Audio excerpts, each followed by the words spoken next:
प्रिय छात्रों, मैं G R. Barolia, principal government polytechnic college Chittorgarh. Subject आपका स्ट्रेंथ ऑफ मटेरियल। इसमें first chapter stress and strain, इसका ये छठा लेक्चर है। यूनिट 1 का लेक्चर नंबर 6। उसका आपके सिलेबस के हिसाब से आर्टिकल 1.6। आज हम इसमें पढ़ेंगे टेम्परेचर स्ट्रेसेस, ताप प्रतिबल। हिंदी में कहते हैं ताप प्रतिबल। ताप प्रतिबल कैसे उत्पन्न होते हैं? जब किसी पदार्थ का तापमान बढ़ाया जाता है तो उसकी लंबाई में वृद्धि होती है, और जब तापमान घटाया जाता है तो उसकी लंबाई में कमी आती है। और वह पदार्थ जब उसका तापमान घटाते हैं या बढ़ाते हैं तब पदार्थ फैलने और सिकुड़ने के लिए अगर स्वतंत्र होता है तो उसमें किसी प्रकार के स्ट्रेस उत्पन्न नहीं होते हैं। लेकिन यदि हम ऐसी व्यवस्था कर दें कि टेम्परेचर बढ़ाने या घटाने से जो लंबाई में वृद्धि या कमी उसमें होती है, उसको यदि हम नहीं होने दें, उसको फैलने या सिकुड़ने से उसको रोक दिया जाए, तो उस पदार्थ में प्रतिबल उत्पन्न होते हैं, स्ट्रेस उत्पन्न होते हैं। और इस तापमान में वृद्धि या कमी से जो स्ट्रेस उत्पन्न होते हैं उसी को हम टेम्परेचर स्ट्रेस बोलते हैं। तो इसमें अभी ये मटेरियल आपको दिया हुआ है, इसमें वो जो चीज़ मैंने समझाई है वो बिल्कुल हिंदी में लिखा हुआ है सारा का सारा। जब किसी पदार्थ के तापमान में परिवर्तन होता है तब पदार्थ की लंबाई में भी परिवर्तन होता है। यदि पदार्थ का ताप बढ़ाया जाता है तो पदार्थ की लंबाई बढ़ती है, और ताप घटाया जाता है तो पदार्थ की लंबाई भी घटती है। पदार्थ का ताप बढ़ाने या घटाने के दौरान पदार्थ की लंबाई में वृद्धि या कमी को रोका नहीं जाता है तो पदार्थ में किसी प्रकार के स्ट्रेस यानी प्रतिबल उत्पन्न नहीं होंगे। यदि पदार्थ की लंबाई में वृद्धि या कमी को बाह्य व्यवस्था करके रोक दिया जाता है तो पदार्थ में प्रतिबल उत्पन्न होते हैं।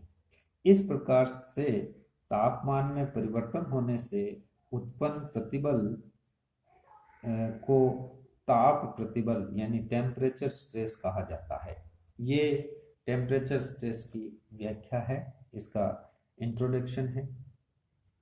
ताप में वृद्धि करने से पदार्थ की लंबाई में वृद्धि को रोकने से पदार्थ में दाब प्रतिबल उत्पन्न होते हैं, तथा ताप में कमी करने से पदार्थ की लंबाई में कमी होने वाली कमी को अगर रोक दिया जाए तो पदार्थ में तनाव प्रतिबल होते हैं।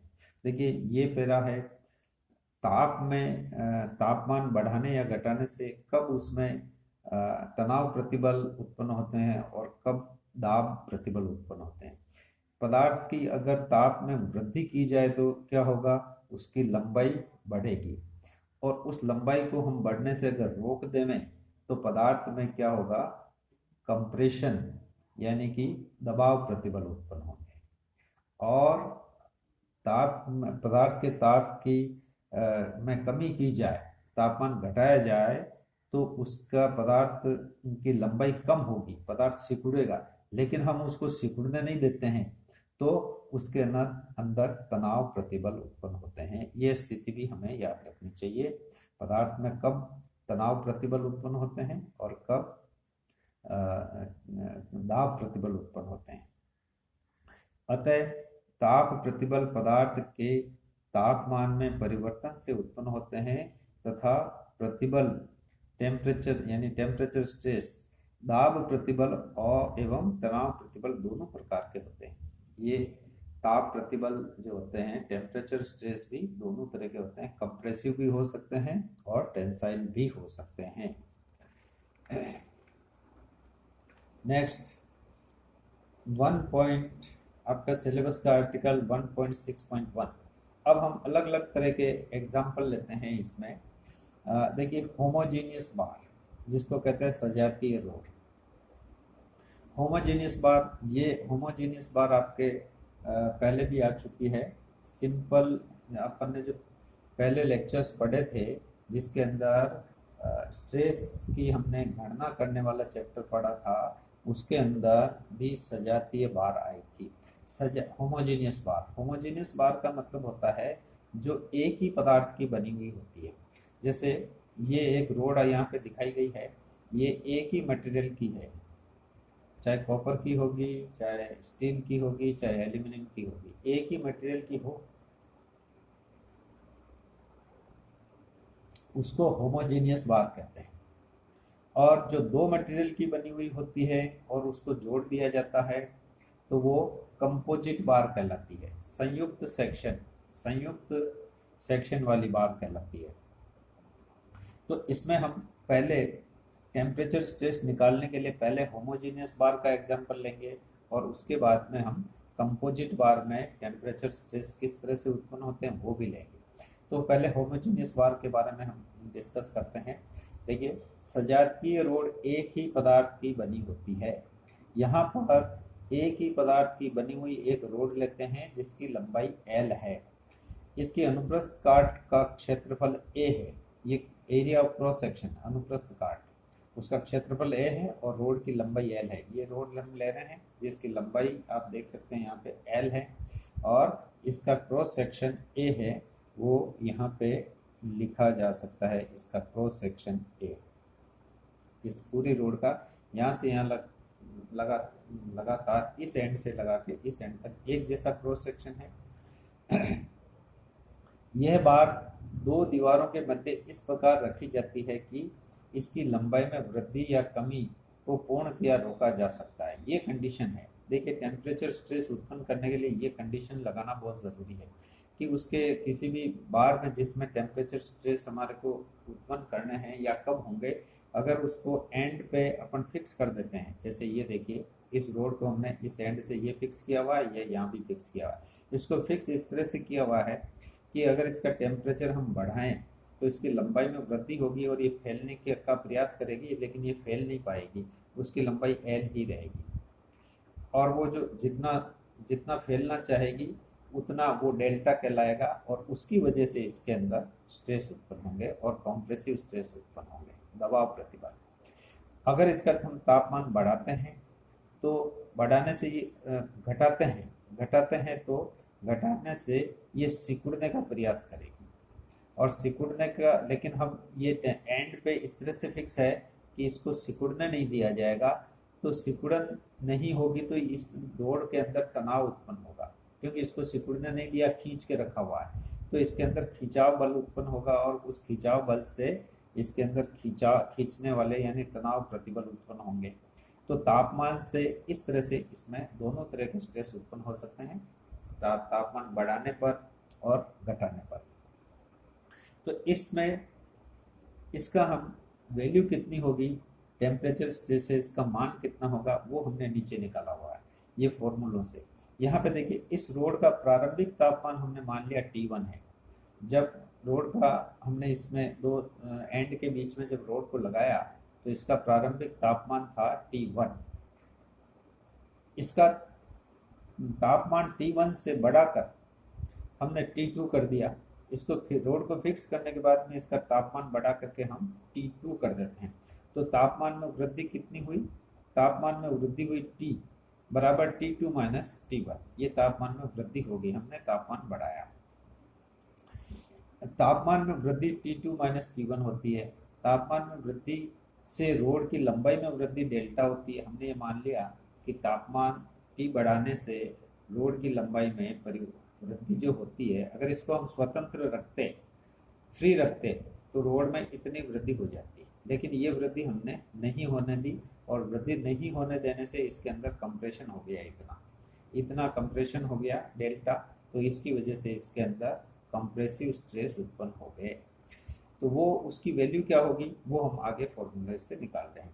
हुक के नियम के अनुसार हम जानते हैं कि देखिए ये हुक का नियम है और यही इक्वेशन हमने, ये बहुत इंपॉर्टेंट इक्वेशन है जो हमने पीछे निकाली थी और ये भी बताया कि ये आपको इक्वेशन हमेशा याद रखनी है कि डेल्टा बराबर एफ एल अपॉन ए ई होता है। ये हुक्स का नियम लगा करके ई बराबर स्ट्रेस अपॉन स्ट्रेन, वो नियम लगा करके पीछे हमने पहले वाले चैप्टर में हमने इस इक्वेशन को सिद्ध किया था, प्रूव किया था। एवं एफ अपॉन ए यानी फोर्स बटेवा क्षेत्रफल बराबर क्या होता है, पी स्ट्रेस, फोर्स बटेवा बल बटेवा क्षेत्रफल स्ट्रेस होता है। तो हमने एफ अपॉन ए, इसमें जो ये टर्म है एफ अपॉन ए की जगह हमने पी लिख दिया, स्मॉल पी, ये स्मॉल पी लिखा जाता है। तो पी एल अपॉन ई, तो ये समीकरण जो है रिड्यूस होकर के ये हो गया डेल्टा बराबर स्मॉल पी एल अपॉन ई हो गया।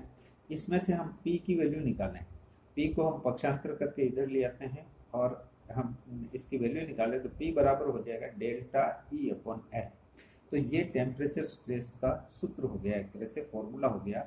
इक्वेशन नंबर 1.11 जो हम इसमें चैप्टर में दे रहे हैं वो आपका एक टेम्परेचर स्ट्रेस पी का एक फॉर्मूला हो गया डेल्टा ई अपॉन एल। अब देखिए पी निकालने के लिए ई हमारे पास, एल हमारे पास है, ये गिवन होता है, ये रोड का दिया हुआ है एल कितना है, और ई मटेरियल से हम निकाल सकते हैं कि रोड का मटेरियल क्या है। एल्यूमिनियम है तो एल्यूमिनियम की ये वैल्यू ले लेंगे, फिक्स होती है, टेबल से हम ले सकते हैं। स्टील है तो ये स्टील की वैल्यू ले लेंगे, कॉपर होगा तो कॉपर की वैल्यू ले लेंगे। लेकिन डेल्टा हमें अभी मालूम नहीं है, तो डेल्टा क्योंकि हमें मालूम नहीं है कि ये रोड कितनी फैलेगी, कितना क्या होगा, तो इसको हम एक अलग इक्वेशन से आगे निकाल करके फिर इसमें वैल्यू रख देंगे, तो टेम्परेचर स्ट्रेस की ये वैल्यू आ जाएगी। देखिए इस समीकरण में पी ताप प्रतिबल है, टेम्परेचर स्ट्रेस है पी, ठीक है।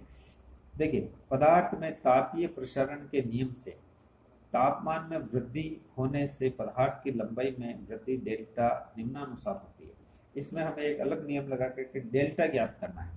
तो डेल्टा ज्ञात करने के लिए हम तापीय प्रसारण का नियम लगाते हैं।